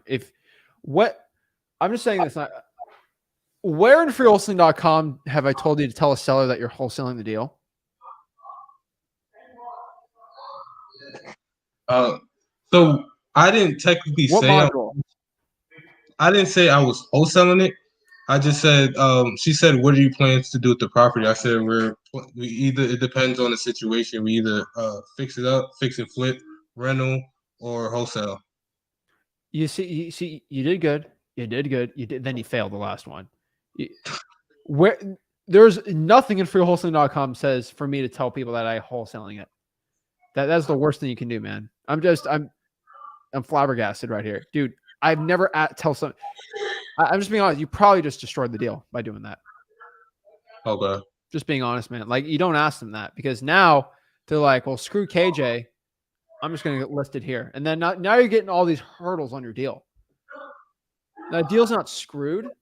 You can save it a little, but it's going to be really hard now because now the buyer thinks that their price is 140, which, dude, the ARV might be 200. But guess what?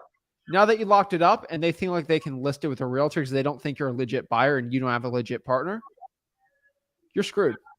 I'm just being honest because no cash buyer is going to buy it for over. They ain't going to touch it unless it's for 110 probably. It's just the law of human nature. Yeah. If they know they can wait it out, get on market, lowball at 120 themselves. So, yeah, dude, you shot yourself in the foot and you're asking me what happened. What should I do? I'm like, well, don't get shot in the foot. My best example I would just tell the realtor to take it off the market. The thing's contingent. Okay. You and your partner are intending on buying it. That's all you can do and hope they take it off. And are you prepared to pay a realtor on this? Yeah. Are you paying them or is the seller paying it? The seller's paying. Okay. Who's paying for title? The end buyer. Okay. So you told specifically the seller that you're paying title? Yeah, I said the buyer will be paying all closing costs.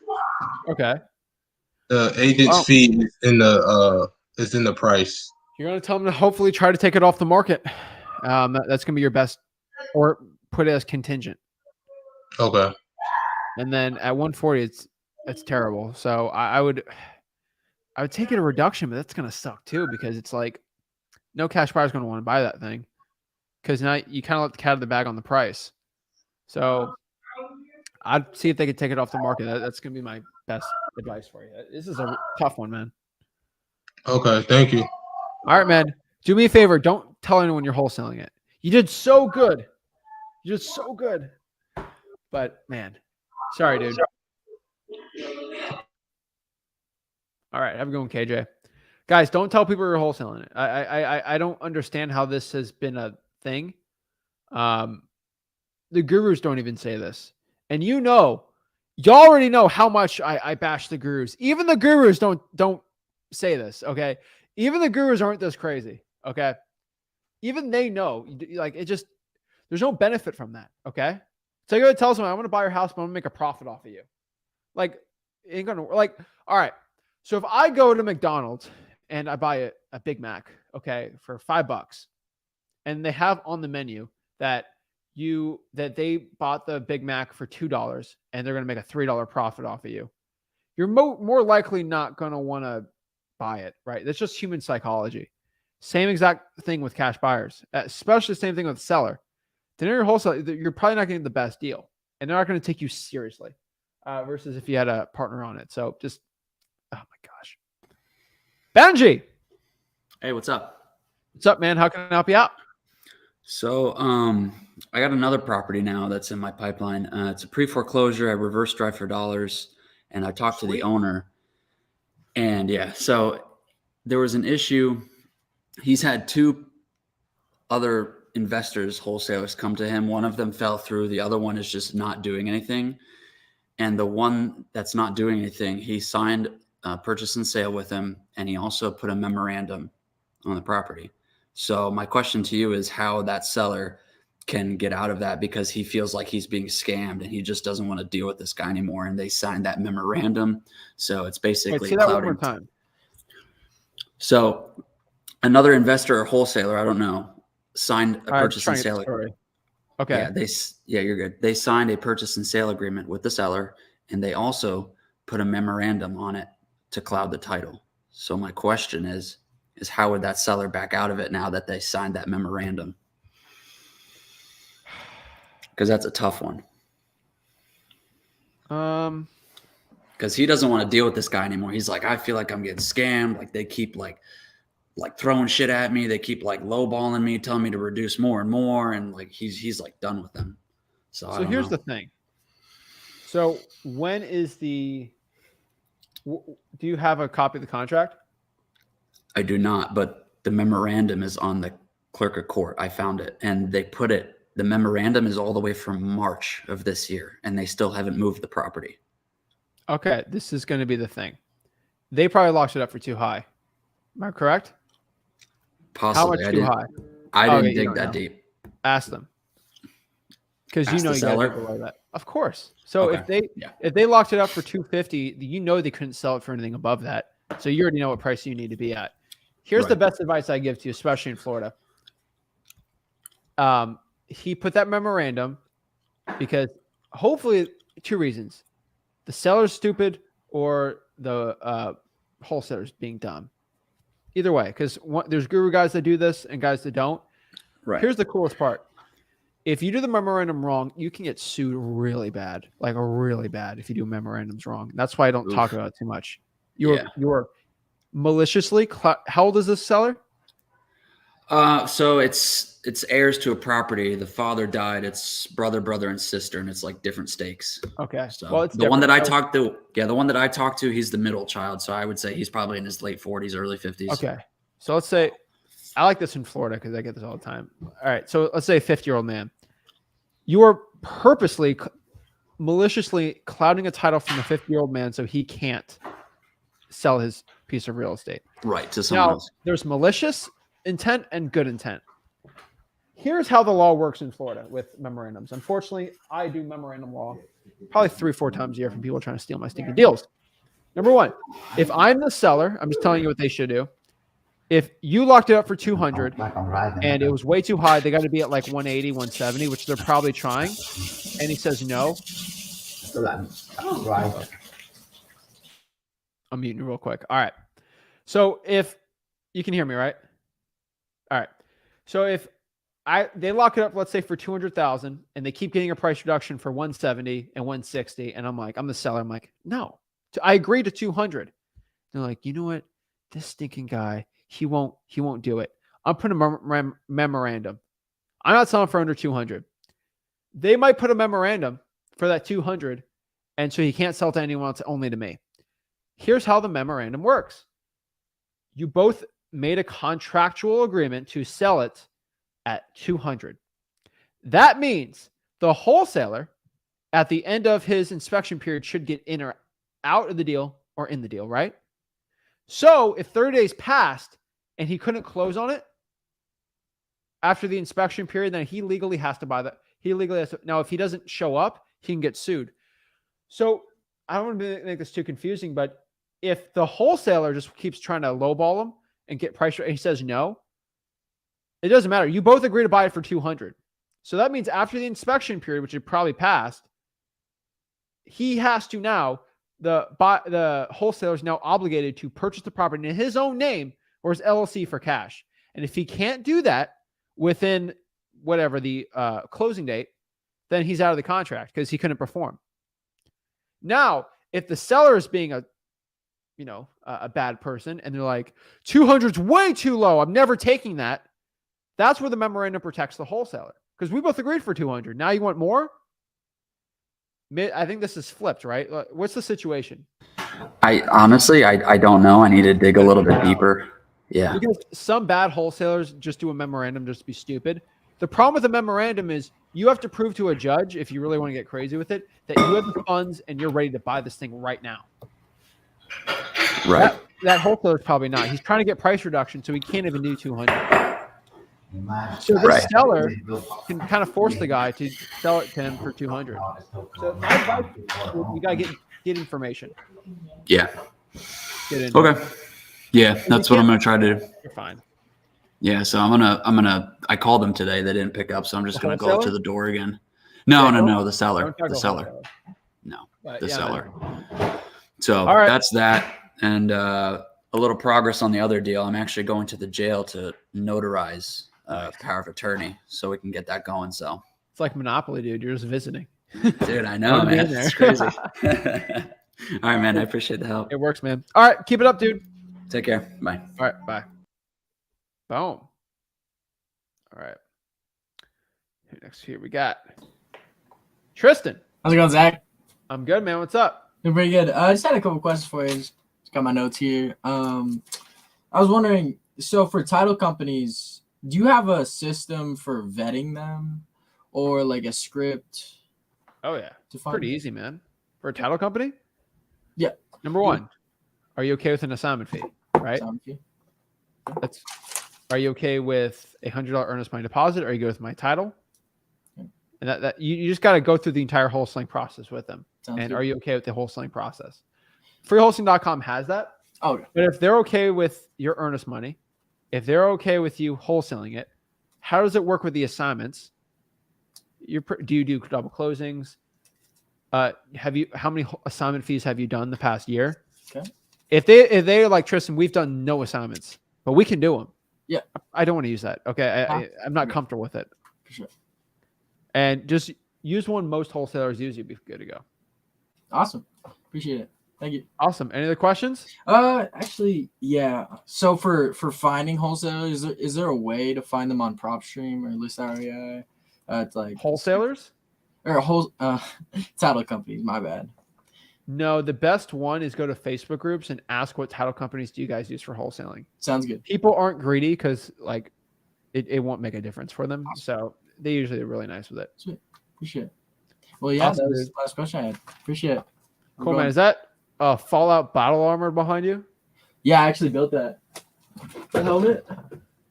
I built a whole suit, but it kind of like somewhere around here.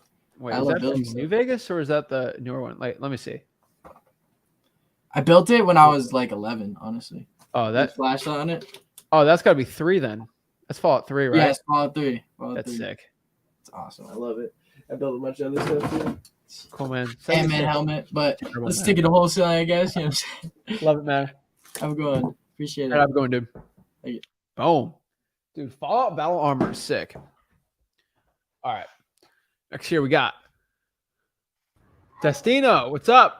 Yo, what's up, Zach? Sorry, I stole your deal yesterday. Ha! Yo, I thought you was for real. I'm like, yo, he's tight at me. But... Bro, I was going down the list, man. Check it, right? So, I mean, hey, I got a 70K reduction. I'm like, let me get the next one. Yo, but boom, check boom, this boom, out. boom. Now you did your thing. You did your thing, and that's fire. You inspired me, brother, because I called in Arizona because I'm in New York, so sometimes the way my day works is better for me to call at night or whatever. So I That's figured not bad. That's a good strategy, actually. facts. So I figured, thank you, and I figured I'll call over there. I got an $1,000 reduction. Nice. Yeah, thanks. And the issue is that it's occupied. The ARV is 350. It's I got What's it him listed down. for? So, what's that? Roughly. Don't give me the address. No, But, no, no, no, no, no. I wasn't gonna do that. What's a I range? Like I 300 to 400, 5 to three, 6, 2 to 3, yeah, it's three, like it's 350. I 3 to got him. 4. You want me to tell you what I got him down to? No, No, no. So is it people 3? can figure Actually, it out, right? yeah, I can figure it out. 3 to 400 range. Yeah, mid, like Okay. mid, All right. mid, That's and fine. I don't care. I don't want to hear anything else about that. All right. I There's got too him. many physios out. There's not And enough I got, physios. yeah, All man, right. yo, and I got him down. But there's a tenant in there that's been there for 3 months, and she's no, my bad. She has a 1-year lease, but she's behind 3 months. Ooh. Right. Wait, she's been there for 3 months and she No, hasn't no, paid. I have a feeling she's been there before. Oh, okay. And then I guess when she renewed, she fell behind. That's one thing. And then he has like a little small 200 square foot studio in the back, and he has someone in there as well, but they're kind of like just a helper that's helping him do repairs because he's 6 hours away, and that person's kind of like unofficially there. You know what I mean? No contract. I get it. All right, cool. It's a rental. It's kind of like a rental market. There's also nice houses around there too. So it has potential. I believe it has potential for both a rental or a flip. I don't know if I got him down enough. I tried getting him down to even lower, and he didn't budge. You know what I'm saying? He kind of like tried to meet me in the middle somewhere. So, I did what I could with it. What I'm wondering is if he wants it now. Another thing is he wants a clause whereby in 2 weeks, if my inspection is done, he gets $1,000. I'm thinking that's an issue because what if the person's not out in 2 months? It's gonna take him a while to evict them. Wait. He wants a thousand after the inspection? Yeah, that's what he's saying. He's Who, like, the oh, I'm tenant gonna or the seller? the seller. He's like, oh, but I'm gonna take my property off the market. So he basically feels he needs to get compensated for that. Not But on I'm the thinking, market. sorry, It's not on the market. it is. On the MLS? Right. The thing was, I called him Fizbo, and I got a hold of him. Yeah, but That the was- FISBO isn't a market. It The isn't. market's MLS. I understand, but he is listed as well. The problem was that the As a listing, realtor. the listing never came down, so I found his old listing and contacted him. So it was unintentional. Okay. You understand what I'm saying? The old I get listing it. is there with his information, whereby, yeah.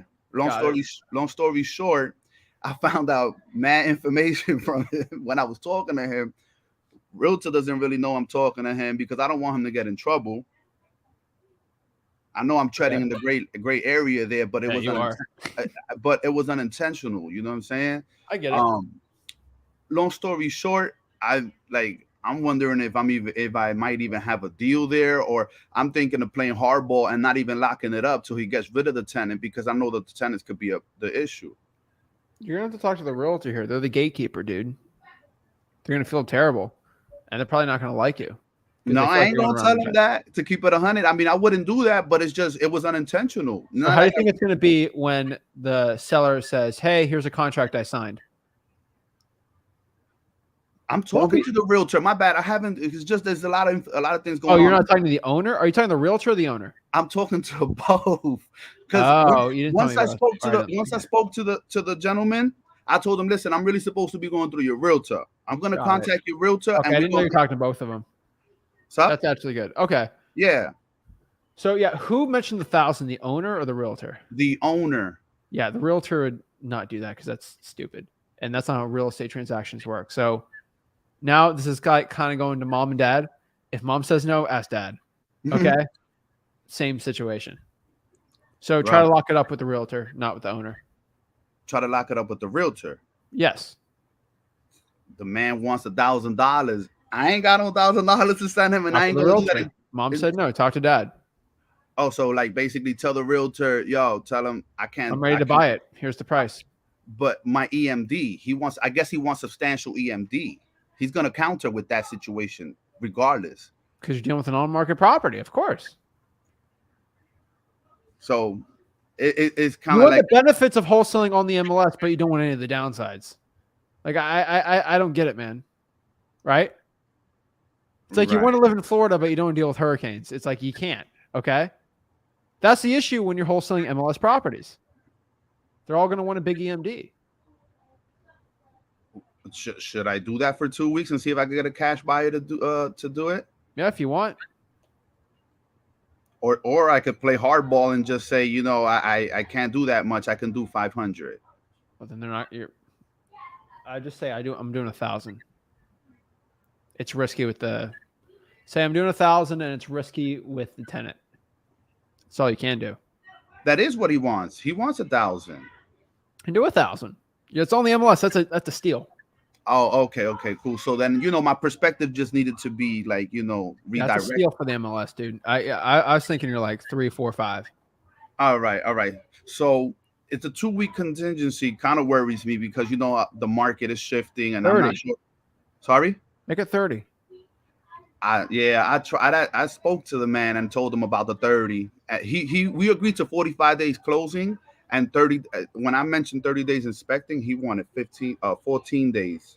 Okay, well, I want the tenant out there in 14 days. He ain't gonna be able to do that. How he gonna do that? All right. So what happens if you get this under contract? 14-day inspection. Tenant trashes the house. Now you're forced to buy it. Trashes it. Holes in the wall. Right. Graffiti. Smashes all the windows. I'm telling you, this seems like I've seen it all the time. All right. So I just gotta. I've seen tenants where they cheat on their spouse. Spouse finds out, destroys the entire house. And I'm like, this is a rental. What are you doing? Destroys it. Writes cheater on the window.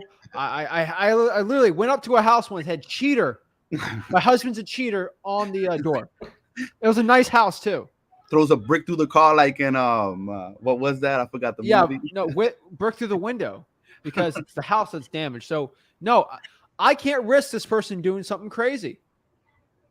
That's my thing. I don't like the. Now remember what I told you? You don't want the benefit of living in Florida without the hurricanes. You want the benefit of the inspection without any of the risk if the tenant destroys the house. No. That's what. So basically, he wants his cake and wants to eat it too, right? Yeah, he can. Right. I can't guarantee the person's not going to destroy the house. They haven't paid in 3 months. They could be a squatter. The house been sitting for a minute. I'm gonna just have to play a little bit of hardball. My inspection has to be until the person moves out. I'm sorry. Right. And can that clause, and then I guess I'll speak to the realtor about those clauses. 30-day inspection. They got to get out within 30 days. And 45-day close. Let's just be honest, dude. 30 days whenever they have the eviction notice. They got to evict the guy. That's not even enough still, the 30. I think. Arizona's pretty good. I looked up the process and they say it should be quick, but you know, man, like, I mean, come on, 30 days. He told me 3 weeks. You know what that means? A month and a half. I mean, make the inspection longer then. Make it 60 days. Whenever they move out. He's gonna, I guess I'm gonna have to play hardball a little bit, man. Play hardball. Right? Yeah. Facts. It's too risky. Yeah, facts. All right. Well, that was my thing. I guess. Do you have any idea what the clause would say? Something like inspection. 45-day inspection period or 60. Mm-hmm. That's it. And then tenant must vacate property before closing, or 20 or a week before closing. Something. Yeah. Right. All right. That's it. All right. Cool. Right? Dude, it's too risky of a deal, man. Because like I've seen tenants destroy houses when they move out, like destroy them. I forgot to mention that there's like it needs like 25,000 or something in repairs.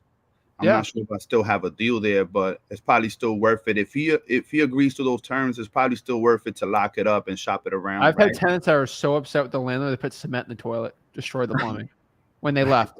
Never paid a dime. I'm saying, like, do you think I might have a deal there where I could get $5,000, if he says yes, if he says yes, probably.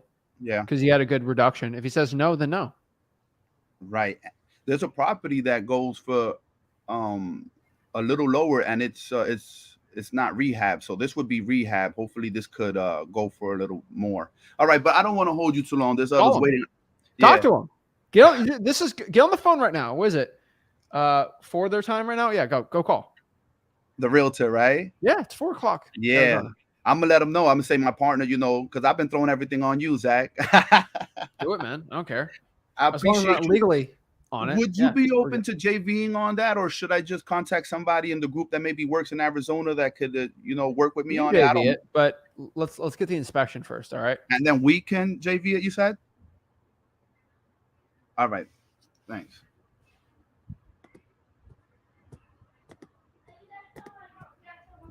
Pop me out for a second. All right. Yeah. All right. Peace, brother. Thank you. No, we can JV. We got to do the numbers and see if it works.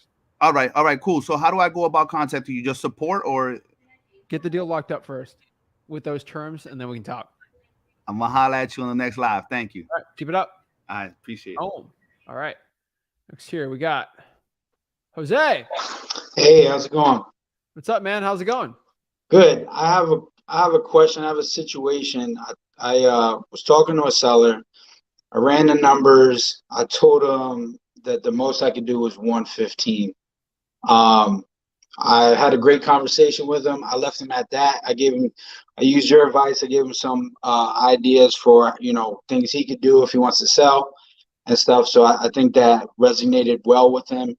And he contacted me a week later and, was saying if I can come up.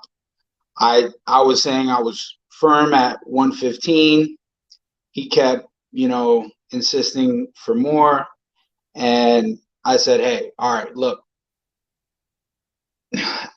I could possibly do 120, but I mean, that's about it. So he still wants me to come up a little bit.